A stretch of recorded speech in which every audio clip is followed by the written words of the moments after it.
श्री राधे। योऽनुग्रहार्थं भजतां पादमूल मनामरूपो भगवानन्तः नामानि रूपाणि च जन्म कर्मभिर्भेजे समह्यं परमः प्रसीदतु।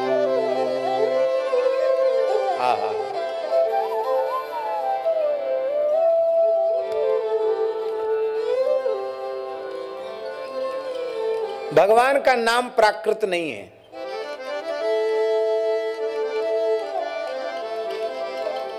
भगवान का नाम प्राकृत नहीं है। अब एक प्रश्न है कि भगवान का नाम जब प्राकृत नहीं है तो प्राकृत जिह्वा कंठ ओष्ठ तालु आदि के व्याघात से वह उत्पन्न कैसे होता है?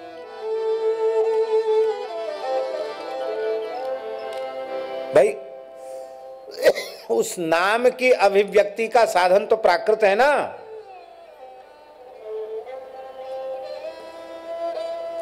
सबसे पहले हमारे मन में कुछ बोलने की इच्छा उत्पन्न होती, विवक्षा होती है। महर्षि पाणिनि कहते मनः कायाग्निमाहन्ति। वो मन जो है, मन में विवक्षा होती है, मन कायाग्नि को प्रेरित करता है। सब प्रेरयति मारुतम, वह कायाग्नि वायु को प्रेरित करती है। वायु उरसी चरण मंद्रम जनितेश्वरम, वो वायु जो है मंद्र स्वर भीतर से उत्पन्न करती है। फिर इसके बाद में परा से पश्यंती, पश्यंती से मध्यमा, और मध्यमा से फिर वैखरी में वो वाणी आती है, हैं? फिर कंठ होष्ठ तालु आदि के व्याघात से एक अक्षर की शब्द की निष्पत्ति होती है, अक्षर उत्पन्न हो जाता है। ये सब प्रकृति ही तो है। तो जब नाम अप्राकृत है तो प्राकृत जिह्वा से प्रकट कैसे होता है? यही तो विशेषता है।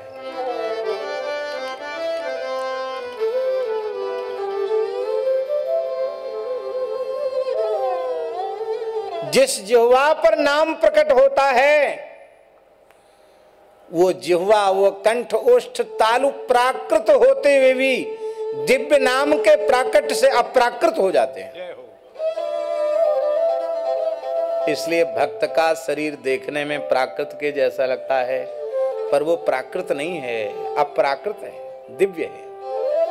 भैया भक्तों का देह भी दिव्य होता है। देखने में हम लोगों को जैसे खाने पीने भोगने वाले दिखाई पड़ते हैं, पर वो होते नहीं वैसे। दूसरा भाव ये है कि नाम अप्राकृत है, इसलिए प्राकृतिक इन इंद्रियों में जिह्वा होष्ठ तालु आदि में सामर्थ्य उसके प्रकट करने की नहीं। हरि गुरु संतों की कृपा से नाम स्वयं प्रकट होता है। नाम कोई लेने वाला इस दुनिया में पैदा ही नहीं हुआ, नाम स्वयं प्रकट होता है। आहा, ठाकुर जी से प्रार्थना करो, हे नाथ आपका नाम हमारे हृदय में, हमारी जिह्वा पर निरंतर प्रकट होता रहे। हम अपनी सामर्थ्य से एक नाम भी नहीं ले सकते, एक नाम धोखे से नहीं ले सकते। केवल केवल कृपा, केवल कृपा। बाबा एक बार 24 में त्रेता में राम जी कौशल्यानंदन के रूप में प्रकट होते हैं। 28वीं चतुर्युगी के द्वापर के अंत में देवकी नंदन यशोदानंदन के रूप में प्रकट होते हैं। पर जब ठाकुर कृपा करते हैं, नाम जापक रामकृष्ण हरि उच्चारण करता है, जितनी बार राम जी का नाम लेता है उतनी बार उसकी जिह्वा कौशल्या बनकर राम जी को प्रकट करती है, उतनी बार उसकी जिह्वा देव की यशोदा बनकर श्री कृष्ण को प्रकट करती है। नाम सामान्य नहीं है, सामान्य नहीं।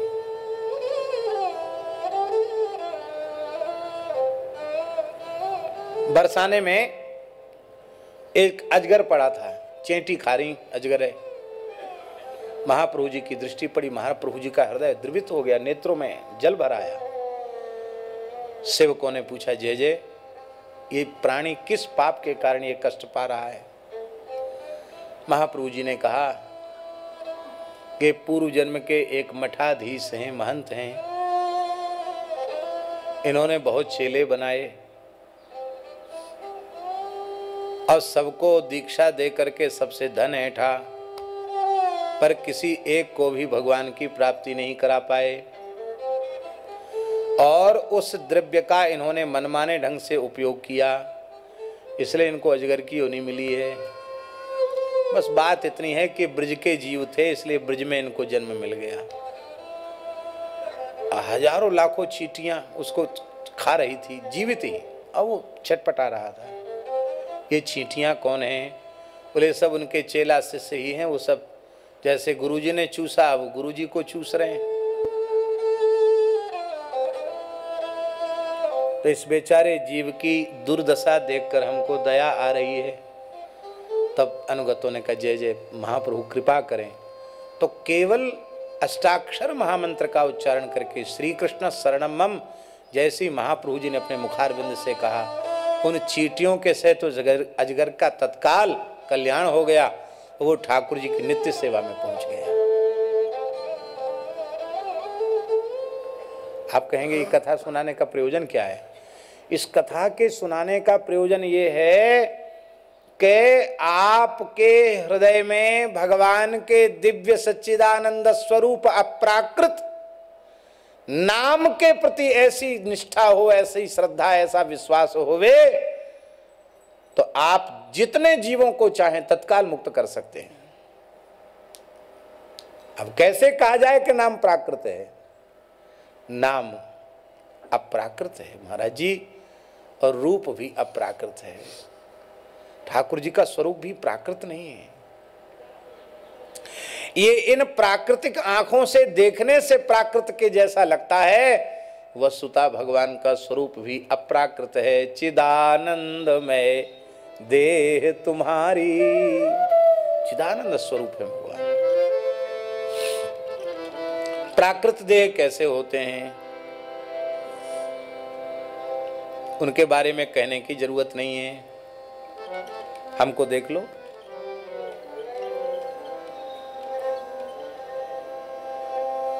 अब 14 माई उत्सव है तो 14 साल से तो कथा हो ही रही, इतना तो पक्का है। पहले उत्सव का भी फोटो होगा और अब का फोटो मिला लो, एक जैसा है। थोड़े दिनों में ये भी गायब जय सिया राम। पर जैसे पूज्य सागरिया बाबा विराजे हैं, कभी ऐसी भी स्थिति आ जाएगी।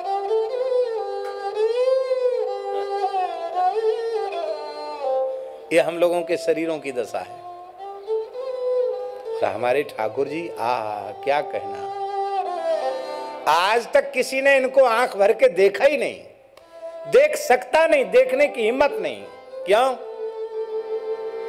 हर क्षण में सुंदर, हर क्षण में नवीन, हर क्षण में सुंदर। क्षणे क्षणे यन्नवताम उपैति, हर क्षण में नवीन। तदेव रूपम रमणीयताया। हमारे ठाकुर जी जब श्री जी का मुखारविंद देखते हैं, उनको लगता हम तो पहली बार ही देख रहे हैं। हर दर्शन में प्रथम दर्शन का सुख मिलता है, हर समागम में प्रथम समागम का सुख मिलता है।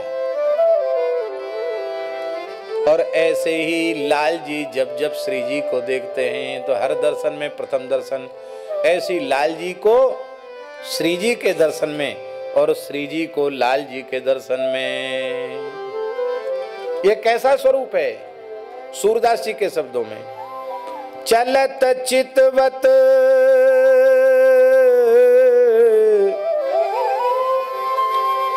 चलत चितवत सुपन सोवत दिवस जागत राति चित्ते वह मधुर मूरति, चित्त ते